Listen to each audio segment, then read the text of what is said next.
Essa entrevista, a proposta dela não é inicialmente definir o que é intolerância, mas abrir uma lente que amplia a nossa percepção do que possa vir a ser intolerância. Ou seja, nós podemos pensar inicialmente intolerância como sendo a incapacidade de suportar, a impaciência, não aguentar. Mas não aguentar o quê? Não suportar o quê? Eu sou intolerante a várias coisas.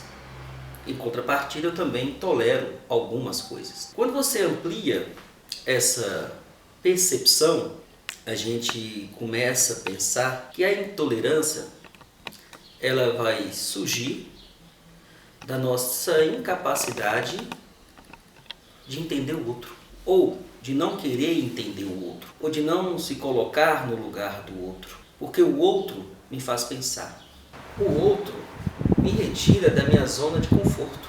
O outro, ele provoca em mim um momento, uma situação, o qual eu tenho que alterar as minhas perspectivas.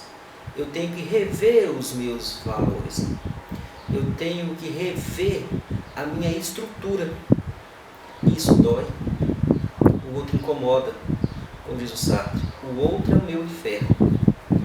E o outro sendo o meu inferno, como nós sabemos, o inferno é um lugar de punição, a imagem do inferno é algo que dói, que machuca. Então, quando eu deparo com o outro, uma perspectiva diferente da minha, eu começo a sofrer. E para anestesiar essa dor, ou até anular essa dor, eu começo a pensar em estruturas, mecanismos de aniquilar o outro, destruir o outro. Eu começo a criar formas de rejeitar o outro. Eu começo a criar hierarquizações, começo a criar formas na qual eu percebo o outro a partir de uma perspectiva de superior e inferior. Formas nas quais eu tenho que destruir o outro. E para isso a gente começa a criar um sistema político, econômico, social, no qual a intolerância, não aceitar o outro, negar o outro, não ver o outro como um indivíduo digno, respeitável, eu começo a criar uma estrutura onde o mal vai ser banalizado.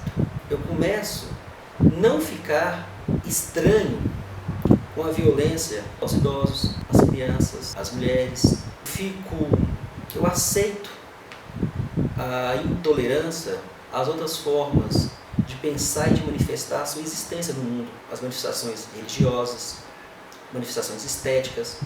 Começo a conceituar que um cabelo é bom e outro cabelo é ruim. O que é um cabelo bom, o que é um cabelo ruim? Essa é uma perspectiva. Quem falou que cabelo é bom e que tal cabelo é ruim? E para essa dinâmica eu vou alimentar toda uma indústria de cosmético com esse conceito.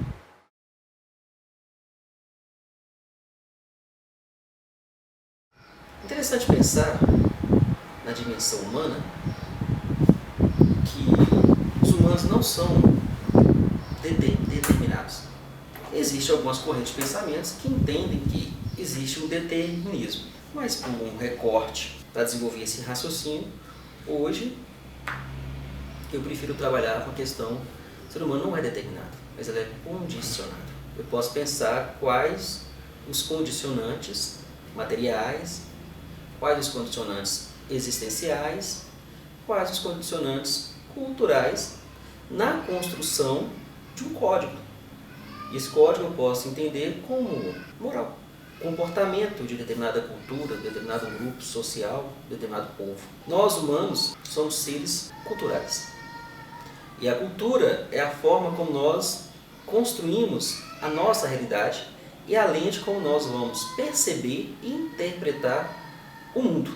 Daí nós criamos sistemas simbólicos de tolerância e de intolerância, de algo que nós aceitamos e algo que nós não aceitamos, que é algo que nós rejeitamos, algo que nós comungamos ou que não comungamos. Por exemplo, o que é cultura? Aquilo que vai dar sentido à minha existência. Só que a minha existência não é superior à existência de um outro grupo. O outro grupo também tem uma forma de organização. O problema agora é isso. Uma perspectiva etnocêntrica. Achar que o meu modo de ver o mundo, de sentir o mundo, de perceber o mundo, de interpretar o mundo é superior à do outro. E não é. É mais uma forma entre todas e tantas outras formas. A pessoa mora numa região que faz bastante frio, ela tem uma roupa específica. A outra pessoa mora numa região com muito calor, beira da praia, é outra roupa específica. Quem é melhor, quem é pior? Quem é superior, quem é inferior? Voltamos à temática inicial. O ser humano, para sentir superior ao outro, para ter as relações de poder, ele vai hierarquizar as relações, falando que uma superior, que o outro é inferior. E para isso nós vamos criar códigos, sistemas políticos, sistema educacional. Um livro bom para a gente perceber isso é Invasão Cultural Norte-Americana. Um livro bacana, que dá para você ler numa sentada. E um livro também muito gostoso, também um livro simples, de fácil acesso, chama O que é Realidade. Como é que nós construímos essa realidade? Os códigos, nós temos que entender inicialmente que o código moral tem uma função primária de organizar nossas relações sociais. Só que ela amplia e se torna alguns dogmas de subjugar o outro, de dominar o outro. E nós voltamos novamente à questão da banalização do mal. Criamos estrutura para destruir o outro. Basta a gente perceber o processo da colonização, do imperialismo, e que alguns vão dizer que determinados povos são bárbaros, são selvagens, e outros são civilizados.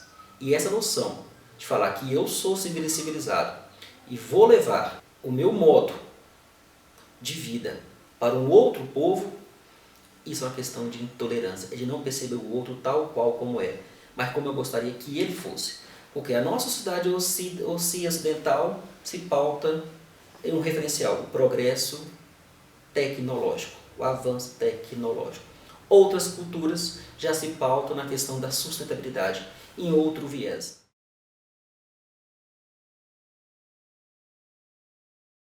É uma pergunta cruel, porque a própria pergunta já propõe uma estrutura intolerante. Como assim? Como agir contra a interferência da intolerância? Mas intolerância em qual aspecto? Eu sou intolerante à violência. Eu sou intolerante a agressões. Como legitimar essa forma de intolerância? Temos os mecanismos políticos e os mecanismos jurídicos para isso. Mas nós somos tolerantes ao passeio no parque. Nós somos tolerantes ao belo. Mas qual o conceito de beleza? Quando você propõe como eliminar a intolerância, eu estou aqui a trabalhar com receita. E a receita, ela nem sempre vai dar certo. Porque nós, seres humanos, somos seres inacabados. Isso tem que ser conversado, dialogado, e temos que ter uma perspectiva aí ética, a sensibilidade para o outro, a sensibilidade para a diversidade. E isso se constrói no diálogo, no eu e com tu, como diz o Martin Buber. Obrigado.